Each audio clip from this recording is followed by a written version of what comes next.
when it comes to venturing into business, many will tell you that do a business of something that you're passionate about. Personally, I feel like that is a limitation. Okay. Because I am passionate about money, not flowers. Okay. So it means that whatever is ethical, whatever is moral, whatever is able to bring me money, I'll do it. I'm not a flower girl. I'm not passionate about flowers, but I was passionate about starting something that has never been there before, right? So for any person out there, I would say that just find something to focus on. Personally, my focus was on money. So what inspired Floral Bliss, now back to the main question. I was actually on Instagram and I saw this lady wearing a floral crown. And I don't know, I just thought to myself, this is easy, I can make this. Well, that wasn't true, because I went and bought materials and tried to make one and it didn't work. But thank God I had people surrounding me that were encouraging me, and they said, wow, this is nice, but I look at it now and it wasn't. And they were just being good friends. But that has brought me to where I am today. So I saw something, I drew inspiration out of it. God, when you see something, instead of aspiring to have it, aspire to become a provider of that thing. Yes. Right, because you become a supplier or whatever. If you see a car, if you see a Mercedes, the aspiration shouldn't be to own a Mercedes, but rather to be the owner of the car dealership.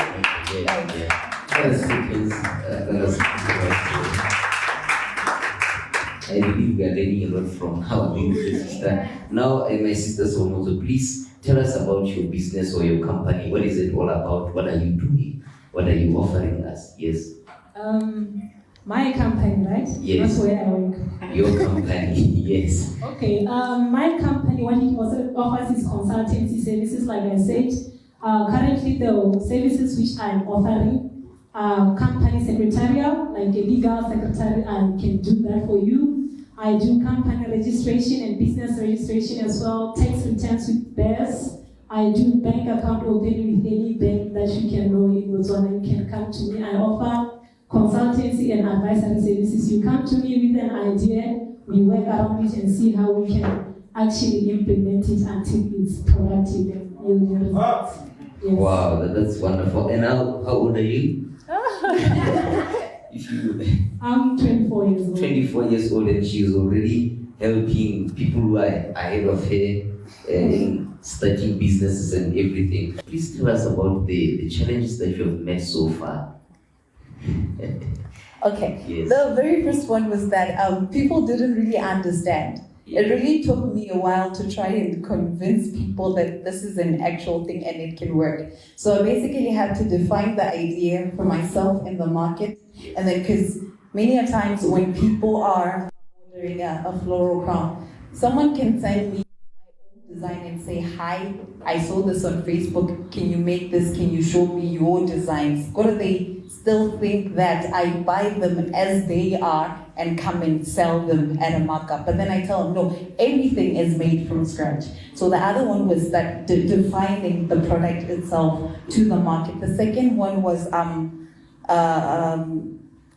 materials. The materials are generally not available in the country. They were available the first few days, but then sometimes, when you need something in small quantities, it's there. But the moment you need a constant supply, everything changes. Oh, okay. Yes. I believe that you will succeed and you will excel in that area. Yes. Now, my sister Segomotso, please, as we can hear from Sister Tumi, that she's running a successful business and she's crowning people with, I hear already on Facebook, it's called, what's your motto? We crown, we crown queens. Yeah, I can see her, you can see her, she's crowning queens, but someone in the audience might be aspiring to also own their own business or their own company. Please just tell us, what is the secret, or how can we make a successful business plan? Yes. That's a tough one. Okay. Right, a successful business plan. Well, one thing I like which she has mentioned was the fact that you have to present a product or a service that is solving a problem, right? It's another thing for me to know how to bake. It's another thing for people to want the bread that I baked, you see. Yes, so you need to do your needs assessment and market assessment first and discover yourself, continue working on the idea. Like I said before, what we do, we take you through a process. So a business plan generally is a document that tells us where are you going in 3 years, where are you going in terms of your resources, your employees, your expansion plans, and your profits, your financial statements, like things like that. It generally looks into the general well-being of a business, right? And it articulates, for example, if I'm to invest in hair business, I'm supposed to be convinced that the money which I'm putting in there is going to multiply in some way because I want returns, right? So that's generally a business plan. Yes, sir. Yes, okay. Now, thank you. You want to say something? Yes. Yes, and another thing, in business, don't sell what you want. Sell what people want. Yes. Because I noticed that when I started, there were certain colors and designs that I liked, and those are the only ones I was making, and they were not selling. And I was at some point I just felt like I was getting tired because people were ordering the same thing, they all want the same color. But then at some point I thought, this is what the market wants. So you just put aside what you want and solve what the market wants, because at the end of the day, you're not going to buy from yourself. Yes. It is the market that is going to buy. Yes. Yes. Now, my sister Segomotso, now that I have written down my business plan, I have it in paper, the limitation that I might have or that someone might face, maybe I don't have the funds. So tell us about where or how can we generate startup capital or opportunities that we may endeavor to pursue, or how can we get funds to implement the idea or the business plan that we have? Okay. There are so many ways. Like I said, number one, always research about your market before you can do anything, right? If possible, I don't like to advise people to go and take loans because sometimes your predictions may not necessarily be what's working out for you. When you write a business plan, number one, start up capital, try to raise money somehow with your own resources. Your knowledge is like your number one resource, your skill. Try to implement, try it around the people that you know. Try to generate revenue before you go to someone else. Try to, ask around, is my idea, would you buy my resources? Then buy it. Is it getting help? Is it helping you somehow? And there are other funding avenues that you can use, like the YDF. I believe it's opening on April, right? They haven't announced the date yet. Use that because it's a 50%, like you pay 50% of the loan without interest, guys. Like that's how free you can be. And the 50% remains, which means the lowest amount they give you is 100,000. You only return 50,000 without interest. And you can check both CEDA, although CEDA you pay 100,000, 100% plus the interest. There are other places like angel investors. So don't just look at the government. There are other private companies out there. Go to that one. Write a business proposal. Go and pitch. Don't be afraid. Knock on doors, right? Sometimes your money is not necessarily at the government. It's just around you, just here. Come to people here. Come and check them. Would you like to invest in my company? You never know what will come up. Yeah, let us pretend. These ladies that are really excelling, I can tell you. Now, my sister Tumi, please, I have this question. We are believers, we are Christians. One of the things or challenges that I see in church, or that the church is facing, we fail sometimes to balance our business life or our working life. I don't know what to call it, but our business life with our spiritual life. Sometimes we find that somebody is serving in church and they are also running a company, but when they are needed, they don't know how to balance the two. So how can you balance someone? What ways can they take to have success both spiritually and even in their business life? Okay, that one depends on the person. Okay. Because balance has different definitions, right? Okay. So, personally, let me talk about myself because I can't speak for any other person. Everything that I do or everything that I am is because of God. So, if I neglect my spiritual life, my business won't grow. If I don't read my Bible, if I don't come to church, if I don't worship God, my business will not grow because even the ideas that I have, they are not mine. Because I noticed that these ideas that I get are not mine in a recent challenge that we had.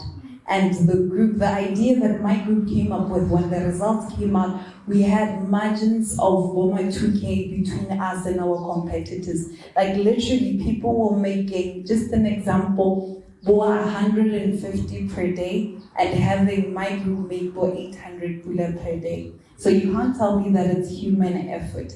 It wasn't me. So it takes the person to realize how much it means to have much of God in your life. Because if God is your driving force, then it becomes hard to neglect Him. Okay. Right? So it really depends on the person that how much do they value their spiritual life, how much do they value their business too. If God is the reason for the success, then it won't really drive them away from Him. Yes. As long as they acknowledge the source. Yes. Yeah, no, that's wonderful, and I believe the Word of God says, "I'm the one who gives you power to make wealth." Yes. My sister Segomotso, please. Suppose we have Brother Y. Brother Y is having a business. He has been running his business for 2 years. It's been 2 years, and he has been excelling. But the more money came, he started to have some financial indiscipline. Remember, this is an excellence academy. We need to come out with excellence in our session. He starts to have financial indiscipline. He comes late at work. He knocks off early. Because he's the boss and he's making money. How can you advise somebody who is having personal challenges that are affecting the business itself? How can you advise a young person like that? Number one, I would say, for you to excel in life, in everything, invest in yourself first. Number one, you cannot deliver to anyone something which you don't have in you. The Bible says that build yourself up in your faith. Hallelujah. Similarly, even in business, you want to run a business, my friend, you don't know accounting. Hire an accountant, sometimes you have problems. And you do not have financial discipline. You do not have discipline in several aspects. Go and seek help. Go and find, read a lot even. Hallelujah. I will say hallelujah. You have to read, invest in yourself. Go for seminars. When they say there's a financial literacy seminar, go and learn as well. Go and learn how do you plan, how do you satisfy your employees. I wouldn't know that, but I personally had to go for things. Like I said, I studied management, but I had to, go and look for information. Sometimes I'll go to entrepreneurship, I'll go to marketing outside there, I'll go for boy insurance, things which you may think they are little things, but they are serious things which impact the business. I would say invest in yourself before you can even think of the company. For you to generate discipline is when you know exactly which skills are lacking in me. Also, learn from others. Your associations will determine what you do in your life.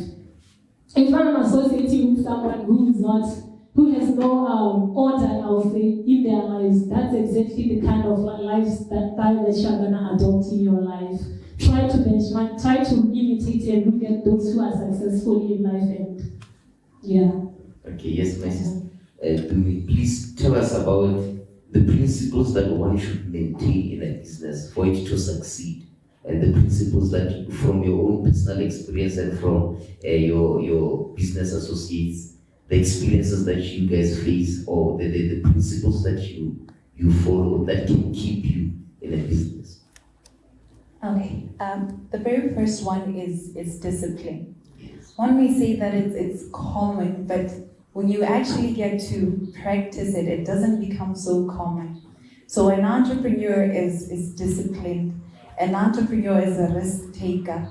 An entrepreneur has tenacity despite failure.